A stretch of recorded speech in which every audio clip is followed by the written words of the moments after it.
Hello, Namaskar, Vanakkam. My name is Sudhir Sahasranaman and you're watching CBSE with Sudhir. Now, let me just check the audio is on or not.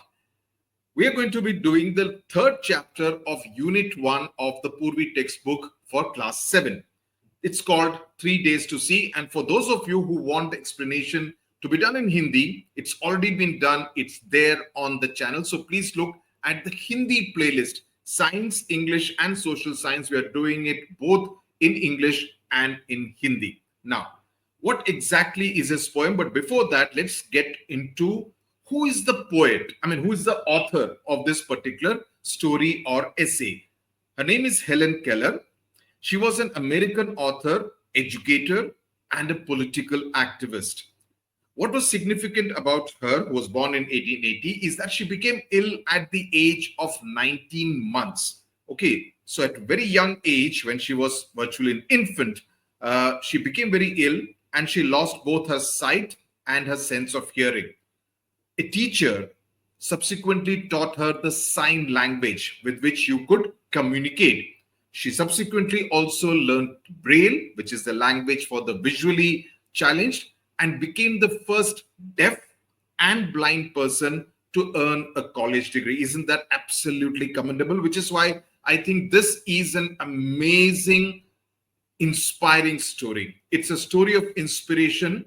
It tells so much to each one of us who take much of what we have for granted.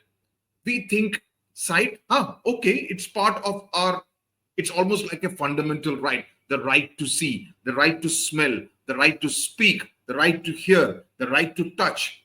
These are all senses.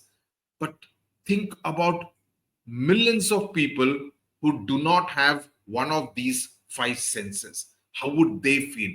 This particular essay tells us about that life, tells us about a life where one of these senses is absent and how much they crave to have that sense of hearing, sense of sight, sense of touch, sense of smell. So I would urge you to kind of listen to this explanation video with a lot of empathy, with a lot of feeling. I'm getting goosebumps as I'm talking. I really felt very, very inspired reading this particular essay. Now, she's Helen Keller. Now, what is the essay story all about? Now, it's a reflective and an inspirational story, as I just now told you, in which the author imagines what she would do if she were given 3 days when she could actually see, because that's something which she has been missing since the time she was 19 months old, right? She's both blind and deaf. So Keller expresses a deep appreciation of the senses that most of us take for granted, right? And I think that's the biggest lesson. That's the biggest takeaway from this lesson, that don't take anything for granted. Instead, have a sense of gratitude for what you have, for what your parents give you. There are so many people out there, so many children out there who do not have the wherewithal, do not have the means to go to a school. Your parents actually provide you with the facilities to go to a good school. So have a sense of gratitude. Help those and feel for those who do not have that privilege. You are actually extremely privileged that you can get educated. So have that sense of gratitude, extremely important quality to have. She says that if she had vision for 3 days, just imagine her sense of desperation. 3 days is all that she's asking for. She says she would spend her time absorbing the beauty of the world, because all she sees right now is a world of darkness.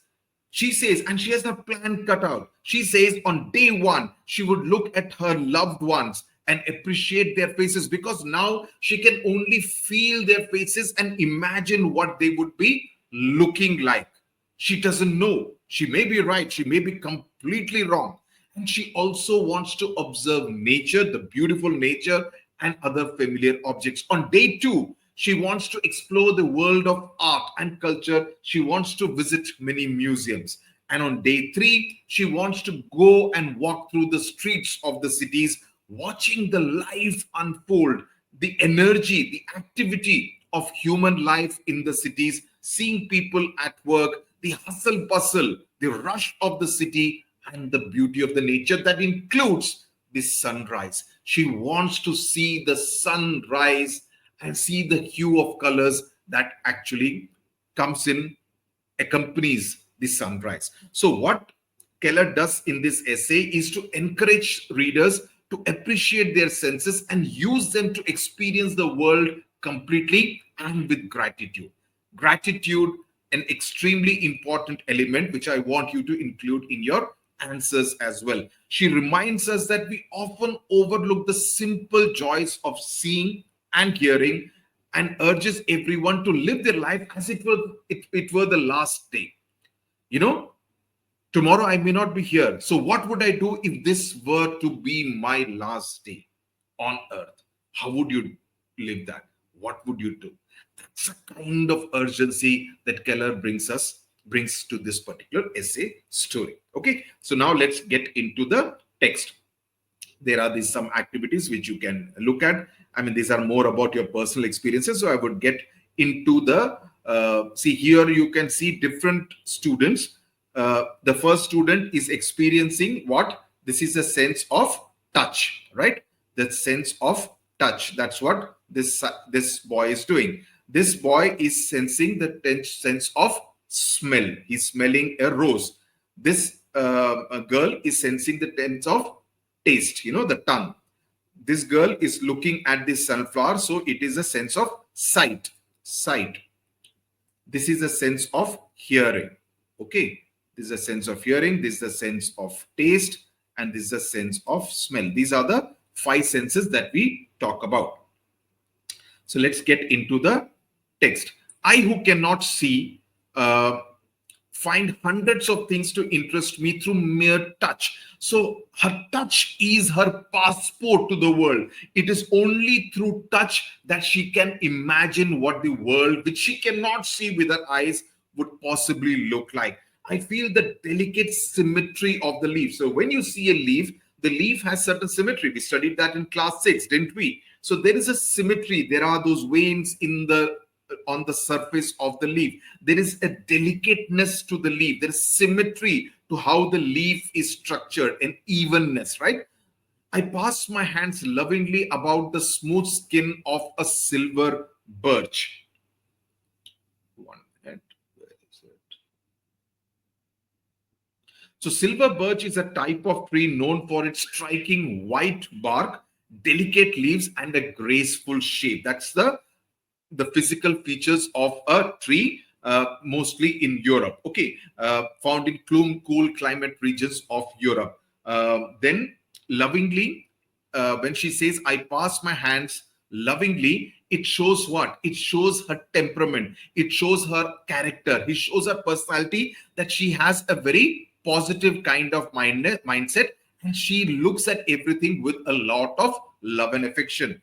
Or the rough, shaggy bark of a pine. Now, what is it? The birch is the slender tree with thin peeling bark. Shaggy is something which is hairy. Pine is a pine tree which is having a rough texture of the bark, the thing of the bark of the tree.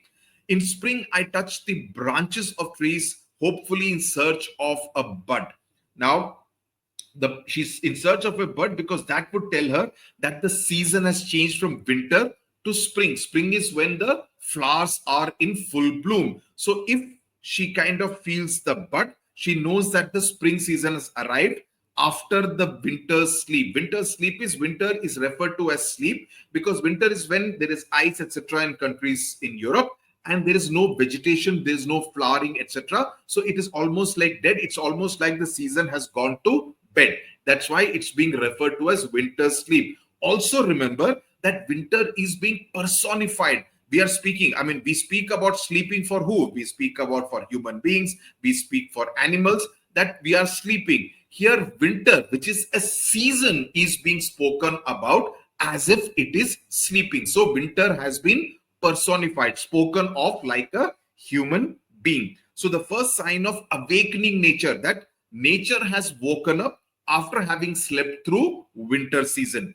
Occasionally, I am very fortunate. I place my hand gently on a small tree and feel the happy quiver of a bird in full song. Why a quiver? Quiver means shivering. So what happens is that on a tree, when a bird is singing, because of the sound of the bird, it feels as if the entire tree, the vegetation, is shaking, is shivering. So when she touches the tree, she can feel the shiver of the tree, which is as a result of the song of the bird. So she places, so through the vibrations of the tree, she can feel the movement and the energy of the song of the bird. The phrase, this particular phrase that she has used, happy quiver, is an interesting kind of a phrase. It kind of captures the joy, it captures the liveliness of the song of the bird, which she feels not through sound because she's deaf. Remember that. It's not as if she can hear the sound of the bird, but because the sound of the bird sends a shiver through the tree, she can feel the shiver of the tree. Through that, she can feel the happiness of the song of the bird. So you see, it's a little disconnected. But even though she doesn't have two important senses, the sense of hearing and the sense of sight, she's able to use the sense of touch to make up for these two senses which she has lost, which she does not have. So she's feeling the tremors of the tree, the shivering of the tree, and through that she can make out, she can understand, imagine that this song, the bird must be singing a song.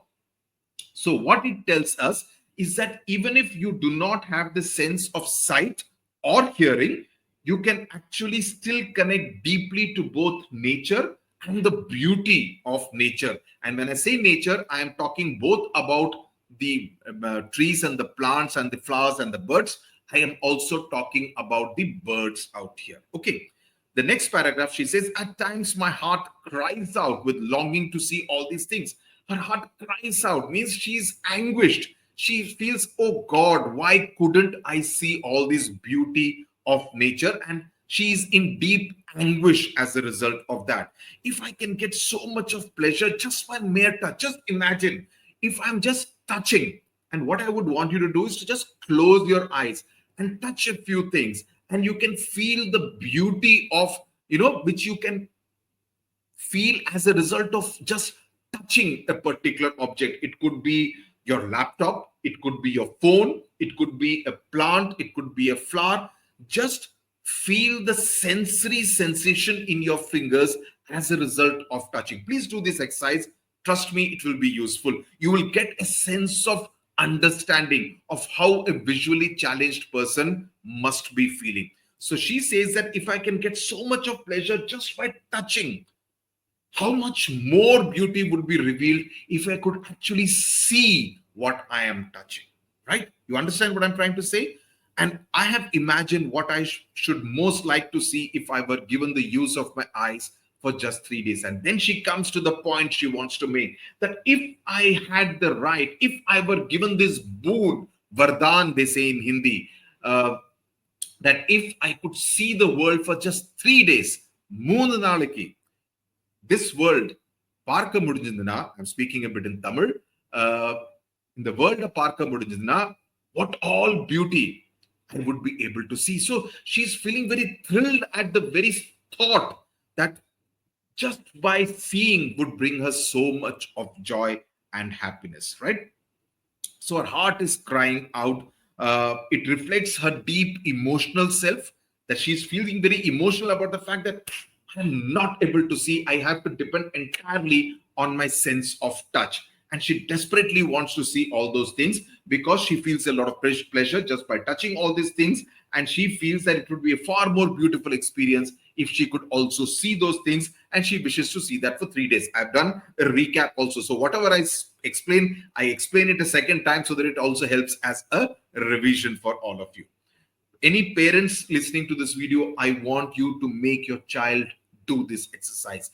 Make your child more kind, more empathetic towards people who do not have this. Instead of using in Hindi, it sounds very bad. Are wo to andha hai. I think it's the most insensitive thing to say. Never say that about anyone. It's just that you are more privileged. He or she is not that privileged. Never do that to anyone. Now, And if anyone does not see anything, do not ever taunt anyone. In Tamil, we say, "Arey, kannukku kannu kannadhanukku." Never say that. Just imagine if he could actually not see. Yeah, andha hai kya tu? They say in Hindi. Extremely rude, extremely insensitive. Promise me, never in your life would you say anything like that to anyone. Okay. Now, I should divide the period into three parts. So now she's coming out with the plan that she has for those 3 days that she would be able to see, or she hopes she would be able to see. So she says, on the first day, I would want to see the people whose kindness and companionship have made my life worth living. So very important, because she says, and I'm actually having a good time in this world despite not being able to see, despite not being able to hear, because of the kindness and compassion, the good nature shown by people around me. So kindness matters to her. And I think it should matter to all of us. It's an extremely important quality for all of us to show kindness towards someone. I do not know what it is to see into the heart of a friend through the window of the soul, the eyes. So she's referring to the eyes as the window of the soul. Window of the soul means, soul, it would mean, our entire personality. And we kind of have a connect with somebody. For example, you have, let's say, a younger sister. You have a connect. You may fight a lot, etc., etc., but you would have a connect with your sister because you are born to the same set of parents, you live in the same house, etc. So there is an unspoken connect. You have a deep sense of love and affection for the other person. It is through the soul. There is a soul to soul connect. So that is something. So she acknowledges that if it were not for these people, life would not have been worth living. And she wants to see into the heart of that friend, because that friend has been loving her and showering a lot of affection on her. I can only see through my fingertips. Her fingertips are her eyes, because when she touches the face of a friend, in order to imagine what that friend must be looking like, so her fingertips become her eyes, which is why she has used the word see in single quotes. Extremely significant. So I can detect laughter because the friend may be laughing, and then the facial expression would change and she can feel it with her fingertips. Her friend may be sad, in sorrow. She can feel the tension, the worry on her friend's face, other obvious emotions. I know my friends from the feel of their faces. She feels their faces, and her fingertips become her eyes because she can see through those fingertips. Okay. The next day, on day two, what would she want to do on day two? On day two, she wants to appreciate nature and how night turns into morning.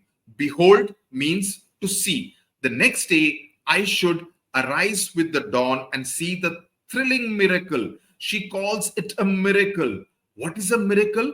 A miracle is the process by which night turns into day. We take it for granted. Most of us don't even wake up to see the dawn, don't even wake up to see the sunrise, the beautiful, canvas of colors of red, yellow, orange, blue skies when the sun is entering the sky, right? At around 5:30, 5:45, 6 o'clock, depends on which part of the country you are living in.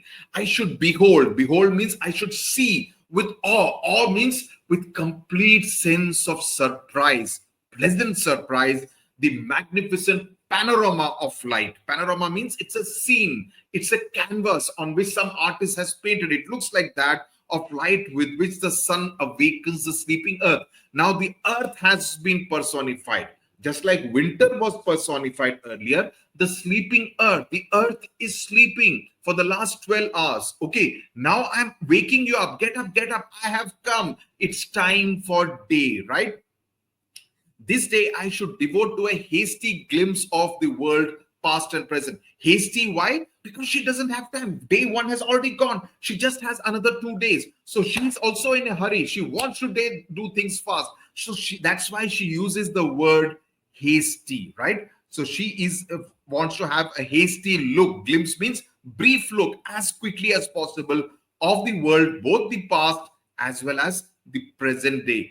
I should want to see the pageant of man's progress. What is pageant? It display what all progress and development man has made over the years, in the past and in the present. And so I should go to the museums, because in the museums I will be able to see what all man has done through the years. There my eyes would see the condensed history of the world. Condensed means something which has been brief. In brief, you are told from 1940 to 1960, this is what happened in the world, etc., etc., right? So in brief, condensed history of the earth, animals, the races of men pictured in their native environment. Man from monkey to chimpanzee to how he became Homo sapiens, how he became man, the different Ramapithecus, Neanderthal man, the different stages of man, how he became from the monkey world, the simian world, to the human world, right? Gigantic carcasses. Carcasses is the remains, like, the skeleton, the bones of dinosaurs. Remember Jurassic Park, if you have ever seen.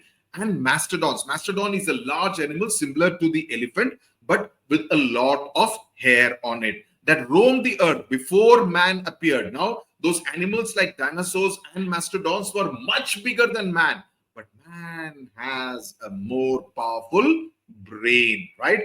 And that's why he was able to conquer the animal kingdom. He was able to conquer the animal kingdom, be better than the animals, because we have the brain, right? I mean, they also have a brain, but we have a more powerful brain. The following morning, I should again greet. Now, day 3, 2 days are gone. What is her plan for day 3? On day 3, she again wants to see the beauty of the sunrise. She hasn't had enough of it. She wants to see it one more time, right? Anxious to discover new delights, new revelations of beauty, because she feels, if I see the sunrise a second time, the second consecutive day, I would probably be able to see some more beauty in that sunrise. And today, this third day, I shall spend in the workday world, right? So, workday world. Okay, one small point. The sun is personified as the entity that wakes up the sleeping earth. I already told you about the sleeping earth. I just wanted to tell you about that. Okay, now day 3, she wants to see the sunrise. Again, she wants to explore the city to see how man actually works in the city. She wants to see both the happiness and the sadness. So she wants to see amid the haunts of men. Haunts means the regular places. If I'm going to an insurance office, what does an insurance office look like? If I go and work in a factory, to go and see the factory, what does a factory where cars are manufactured look like, right? So I want to see the business of life. I want to see how life is led by human beings.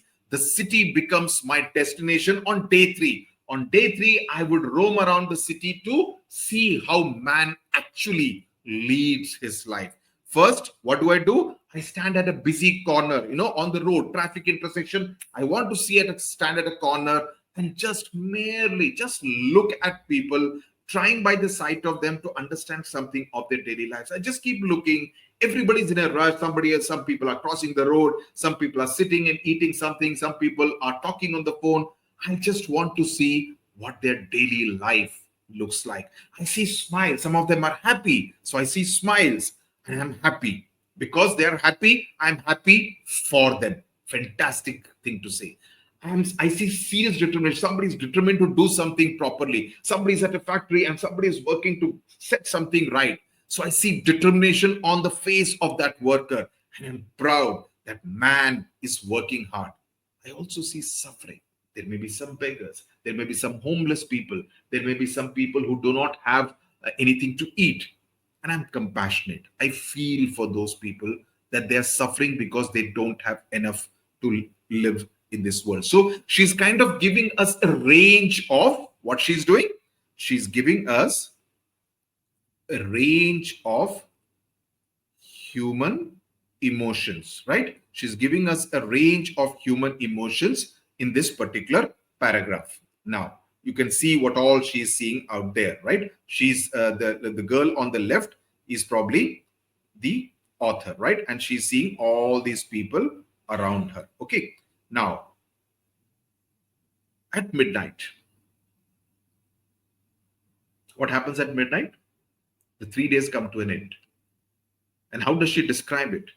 She describes it by saying, permanent night would close in on me again. Close in means the darkness would come again and make her world dark all over again. Because that's how the world of a visually challenged person is.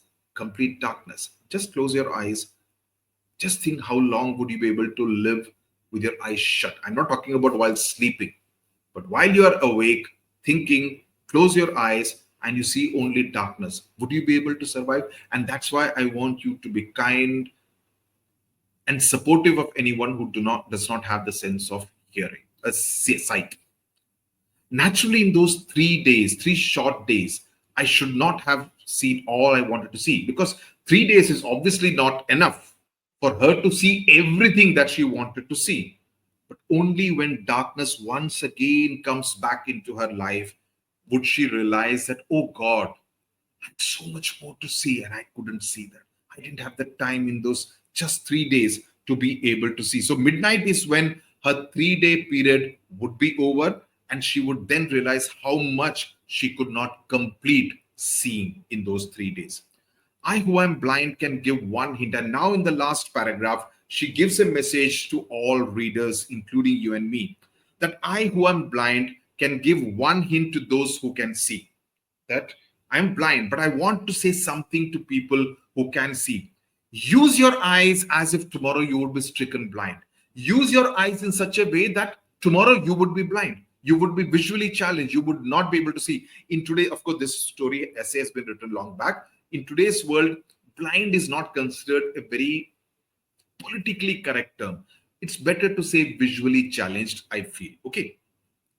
And the same method can be applied to your other senses. Hear the music of voice. Somebody speaking, listen to him.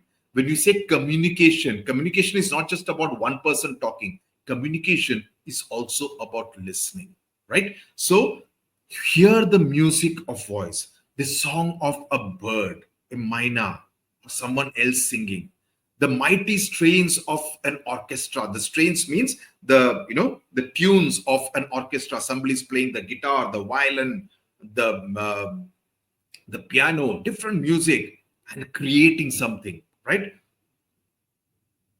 Touch each object as if you would be stricken deaf tomorrow, as if you would lose your sense of hearing tomorrow. Touch each object as if tomorrow your tactile sense would fail. Tactile sense is the sense of touch. Auditory is the sense of hearing, right? Touch every object as if your tactile sense, your sense of that you touch, but you cannot feel anything. Just imagine you touch something and you cannot feel anything. How would you feel? Smell the perfume of flowers. Taste each morsel. Morsel means any piece of food with relish. You enjoy it with your tongue, as if tomorrow you would never be able to smell or taste again. Make the most of every sense, because every sense has to be celebrated. Every sense has to be experienced. Glory in all the facets of pleasure. Facets means all different aspects, right? All different aspects of pleasure and beauty, which the world reveals to you through the various means of contact: touch, taste, sight, hearing, everything which nature provides. But of all the senses, I'm sure sight must be the most beautiful. And she misses the sense of sight. That she says, I think the sense of sight must be the most beautiful, because you can see. Because sight is indeed, it's like the opening batsman. It's like the captain of all the senses. So the message to the reader is, use your eyes, use all your different senses as if you would lose it tomorrow, and acknowledges sight as the most delightful sense, right? So with this, we come to the end. I hope you have enjoyed my explanation. I hope you have understood every bit of it, and you would be able to attempt all the questions that come in your examination. We would do the question and answer questions which are there in this particular textbook in a separate video. Till then, tata, bye bye. Share the video with your friends. Next year, share the video with your juniors, and subscribe to the channel if you have already not done that, and press on that bell icon so that you get the notification when I do the next video. Tata, bye bye. Thank you very much. Namaskar.